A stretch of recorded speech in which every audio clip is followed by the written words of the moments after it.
ಉಪಮುಖ್ಯಮಂತ್ರಿ ಹಾಗೂ ಕೆಪಿಸಿಸಿ ಅಧ್ಯಕ್ಷ ಡಿಕೆ ಶಿವಕುಮಾರ್ ರವರ 64ನೇ ವರ್ಷದ ಹುಟ್ಟುಹಬ್ಬವನ್ನು ಮಳವಳ್ಳಿ ಬ್ಲಾಕ್ ಕಾಂಗ್ರೆಸ್ ಪಕ್ಷದ ವತಿಯಿಂದ ಕಾಂಗ್ರೆಸ್ ಕಾರ್ಯಕರ್ತರು ಮಳವಳ್ಳಿ ಪಟ್ಟಣದಲ್ಲಿ ಸರಳವಾಗಿ ಆಚರಿಸಲಾಯಿತು. ಮಳವಳ್ಳಿ ಪಟ್ಟಣದ ಕೋಟೆ ಶ್ರೀ ಗಂಗಾಧರೇಶ್ವರ ಸ್ವಾಮಿ ದೇವಸ್ಥಾನದಲ್ಲಿ ಬ್ಲಾಕ್ ಕಾಂಗ್ರೆಸ್ ಅಧ್ಯಕ್ಷ ದೊಡ್ಡಯ್ಯ ಹಾಗೂ ಸಿಪಿ ರಾಜು ನೇತೃತ್ವದಲ್ಲಿ ಉಪಮುಖ್ಯಮಂತ್ರಿ ಡಿಕೆ ಶಿವಕುಮಾರ ಹೆಸರಿನಲ್ಲಿ ಪೂಜೆ ಸಲ್ಲಿಸಲಾಯಿತು. ಬಳಿಕ ಮಳವಳ್ಳಿ ಸಾರ್ವಜನಿಕ ಆಸ್ಪತ್ರೆಯಲ್ಲಿ ರೋಗಿಗಳಿಗೆ ಹಣ್ಣು ಹಂಪಲು ವಿತರಿಸಲಾಯಿತು. ಈ ವೇಳೆ ಬ್ಲಾಕ್ ಕಾಂಗ್ರೆಸ್ ಅಧ್ಯಕ್ಷ ದೊಡ್ಡಯ್ಯ ಮಾತನಾಡಿ, ಡಿಕೆ ಶಿವಕುಮಾರ್ ರವರ ಹುಟ್ಟುಹಬ್ಬವನ್ನು ಸರಳವಾಗಿ ಆಚರಿಸುತ್ತಿದ್ದು, ಡಿಕೆಶಿ ಹಾಗೂ ಅವರ ಕುಟುಂಬಕ್ಕೆ ಹೆಚ್ಚಿನ ಶಕ್ತಿ ಭರಿಸುವ ಕರುಣಿಸಲಿ ಎಂದರು. ಸಿಎಂ ಸಿದ್ದರಾಮಯ್ಯ ಹಾಗೂ ಡಿಕೆಶಿ ಉತ್ತಮ ಆಡಳಿತ ನಡೆಸುತ್ತಿದ್ದು, ರಾಜ್ಯವನ್ನು ಅಭಿವೃದ್ಧಿಯತ್ತ ಕೊಂಡೊಯ್ಯುತ್ತಿದ್ದಾರೆ ಎಂದರು. ಈ ಸಂದರ್ಭದಲ್ಲಿ ಬ್ಲಾಕ್ ಕಾಂಗ್ರೆಸ್ ಅಧ್ಯಕ್ಷ ಸಿಪಿ ರಾಜು, ಯುವ ಕಾಂಗ್ರೆಸ್ ಅಧ್ಯಕ್ಷ ಶ್ರೀಕಾಂತ್, ಕಿರುಗಾವಲು ಹೋಬಳಿ ಯುವ ಕಾಂಗ್ರೆಸ್ ಅಧ್ಯಕ್ಷ ವಿಜಯಕುಮಾರ್, ಮನ್ಮೂಲ್ ನಿರ್ದೇಶಕ ವಿಶ್ವಾಸ್, ಟಿಎಪಿಸಿಎನ್ಎಸ್ ಅಧ್ಯಕ್ಷ ಚೌಡಯ್ಯ, ತಾಪಂ ಮಾಜಿ ಅಧ್ಯಕ್ಷ ಪುಟ್ಟಸ್ವಾಮಿ, ದಿಲೀಪ್ ಕುಮಾರ್, ನಾಮಿನಿ ಪುರಸಭಾ ಸದಸ್ಯ ಆನಂದ್ ಕುಮಾರ್, ಮಾರೇಹಳ್ಳಿ ಬಸವರಾಜು, ಮಾರ್ಕಾಲು ಮಾಧು, ಪ್ರಕಾಶ್ ತಳಗವಾದಿ, ಕಿರಣ್ ಶಂಕರ್ ಸೇರಿದಂತೆ ಹಲವರು ಇದ್ದರು. ಕೆಪಿಸಿಸಿ ಅಧ್ಯಕ್ಷರಾದಂತಹ ಡಿಕೆ ಶಿವಕುಮಾರ್ ಅವರ ಒಂದು ಹುಟ್ಟುಹಬ್ಬವನ್ನು ಸರಳ ರೀತಿಯಲ್ಲಿ ಆಚರಿಸ್ತಾ ಇದ್ದೇವೆ. ಒಂದು ವಿಶೇಷವಾದ ಪೂಜೆಯನ್ನು ಹಮ್ಮಿಕೊಂಡು ಏನು ಹಣ್ಣು ಹಂಪಲ ವಿತರಣೆ ಮಾಡೋ ಕಾರ್ಯಕ್ರಮ ಹಮ್ಮಿಕೊಂಡಿದ್ದೀವಿ. ಯಾಕೆಂದರೆ ನಮ್ಮ ಅಧ್ಯಕ್ಷರು ನನ್ನ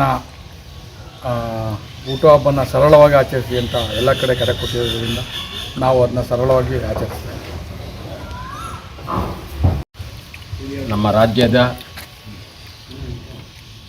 ಉಪಮುಖ್ಯಮಂತ್ರಿಗಳಾದ ಹಾಗೂ ಪ್ರದೇಶ ಕಾಂಗ್ರೆಸ್ ಸಮಿತಿ ಅಧ್ಯಕ್ಷರಾದ ಡಿಕೆ ಶಿವಕುಮಾರ್ ಅವರ 64ನೇ ವರ್ಷದ ಒಂದು ಜನ್ಮ ದಿನೋತ್ಸವವನ್ನು ಇವತ್ತು ನಾವು ಸರಳವಾಗಿ ಆಚರಿಸ್ತಾ ಇದ್ದೇವೆ. ಡಿಕೆ ಶಿವಕುಮಾರ್ ಅವರು ಆಚರಿಸಬೇಡ ಅಂತ ಹೇಳಿದರು, ಆದರೂ ನಾವು ಒಂದು ಮನಸ್ತೃಪ್ತಿಗೆ ಒಂದು ಸರಳವಾಗಿ ಒಂದು ಶ್ರೀ ಗಂಗಾಧರೇಶ್ವರ ಸ್ವಾಮಿ ದೇವಸ್ಥಾನದಲ್ಲಿ ವಿಶೇಷ ಅವರ ಹೆಸರಿನಲ್ಲಿ ಅರ್ಚನೆ ಮಾಡಿ ಪೂಜೆ ಸಲ್ಲಿಸಿದ್ದೇವೆ. ಅವರಿಗೆ, ಅವರ ಕುಟುಂಬ ವರ್ಗಕ್ಕೆ ಒಳ್ಳೆಯದಾಗಲಿ ಮತ್ತು ರಾಜ್ಯಕ್ಕೆ ಒಳ್ಳೆಯದಾಗಲಿ ಅಂತ ನಾವು ಇವತ್ತು ಪೂಜೆಯನ್ನು ಸಲ್ಲಿಸಿದ್ದೇವೆ.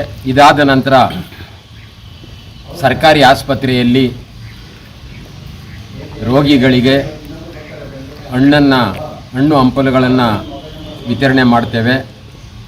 ಮತ್ತು ಇವತ್ತು ನಮ್ಮ ಸರ್ಕಾರ ಅನೇಕ ಯೋಜನೆಗಳನ್ನು, ಅಭಿವೃದ್ಧಿ ಯೋಜನೆಗಳನ್ನು ಹಾಕ್ಕೊಂಡಿದೆ. ಮತ್ತು ಮುಖ್ಯಮಂತ್ರಿ ಸಿದ್ದರಾಮಯ್ಯನವರು ಮತ್ತು ಉಪಮುಖ್ಯಮಂತ್ರಿ ಡಿಕೆ ಶಿವಕುಮಾರ್ ಅವರ ನೇತೃತ್ವದಲ್ಲಿ ಇದು ಒಳ್ಳೆ ಅಭಿವೃದ್ಧಿ ಕಾರ್ಯಗಳನ್ನು ಕೈಗೊಂಡಿದ್ದಾರೆ. 2 ವರ್ಷವೂ ಸಹ 20ಕ್ಕೆ 2 ವರ್ಷ ಪೂರ್ಣಗೊಳ್ಳುತ್ತದೆ.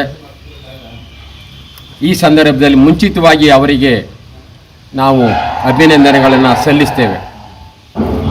ಅಂದರೆ ಇತ್ತೀಚೆಗೆ ಈಗ ಜನಪರ ಯೋಜನೆಗಳನ್ನು ತಂದಿದ್ದಾರೆ. ಒಂದು